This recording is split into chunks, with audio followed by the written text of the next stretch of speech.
ಜೋಳಿಗೆ ಸ್ವಾಮಿ ಎಂದೇ ನಾಡಿನಾದ್ಯಂತ ಖ್ಯಾತರಾದ ಇಳಕಲ್ ಮಹಾಂತೇಶ ಸ್ವಾಮೀಜಿ ಅವರದು ವಿಶಿಷ್ಟವಾದ ಕೈಂಕರ್ಯ. ಅಕ್ಷರ ದಾಸೋಹ, ಅನ್ನದಾಸೋಹದ ಕಾರ್ಯಗಳ ಜೊತೆಗೆ ಜನಸಾಮಾನ್ಯರನ್ನು ಚಟಮುಕ್ತರನ್ನಾಗಿಸಲು ಮಹಾಂತೇಶ ಸ್ವಾಮೀಜಿಯವರು ಅನುಸರಿಸುತ್ತಿದ್ದ ವಿಧಾನ ಅಪರೂಪವೆನಿಸುವಂಥದ್ದು.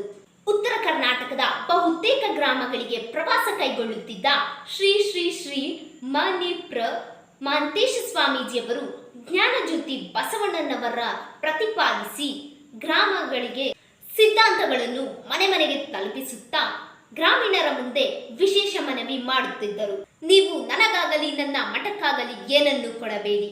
ನಿಮ್ಮ ದುಷ್ಟ ವ್ಯಸನಗಳನ್ನು ನನ್ನ ಜೋಳಿಗೆಗೆ ತುಂಬಿಸಿ ಬಗಲಿನಲ್ಲಿ ನೇತು ಹಾಕಿಕೊಂಡಿದ್ದ ಜೋಳಿಗೆಯನ್ನು ಭಕ್ತರ ಮುಂದೆ ಚಾಚುತ್ತಿದ್ದರು. ಸ್ವಾಮೀಜಿಗಳ ಮನವಿಯನ್ನು ಭಕ್ತಿಯಿಂದ ಪಾಲಿಸುತ್ತಿದ್ದ ಭಕ್ತರು ತಮ್ಮ ಚಟಗಳನ್ನು ಬಿಟ್ಟು ಸ್ವಾಮೀಜಿಗಳ ಜೋಳಿಗೆಯಲ್ಲಿ ತುಂಬಿಸುತ್ತಿದ್ದರು.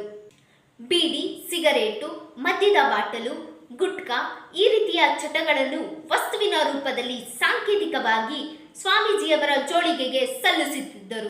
ಈ ರೀತಿಯ ಕಾಯಕದಿಂದಾಗಿ ಲಕ್ಷಾಂತರ ಮಂದಿ ಚಟಮುಕ್ತರಾಗಿ ಹೊಸ ಜೀವನಕ್ಕೆ ಅಡಿಯಿಟ್ಟ ನಿರ್ದೇಶನಗಳನ್ನು ಇಂದು ಕಾಣಬಹುದಾಗಿದೆ. ಈ ರೀತಿಯ ವಿಶಿಷ್ಟ ವಿಧಾನದ ಮೂಲಕ ಮಹಾತ್ಮ ಗಾಂಧೀಜಿಯವರ ವ್ಯಸನ ಮುಕ್ತ ಸಮಾಜ ನಿರ್ಮಾಣಕ್ಕೆ ಕಾಣಿಕೆ ನೀಡಿದ ಇಳಕಲ್ ಶ್ರೀ ಶ್ರೀ ಶ್ರೀ ಮಣಿಪ್ರ ಮಹಾಂತೇಶ ಸ್ವಾಮೀಜಿಯವರಿಗೆ ಕರ್ನಾಟಕ ಮದ್ಯಪಾನ ಸಂಯಮ ಮಂಡಳಿಯು ಸಂಯಮ ಪ್ರಶಸ್ತಿ ನೀಡಿ ಗೌರವಿಸಲಾಗಿದೆ.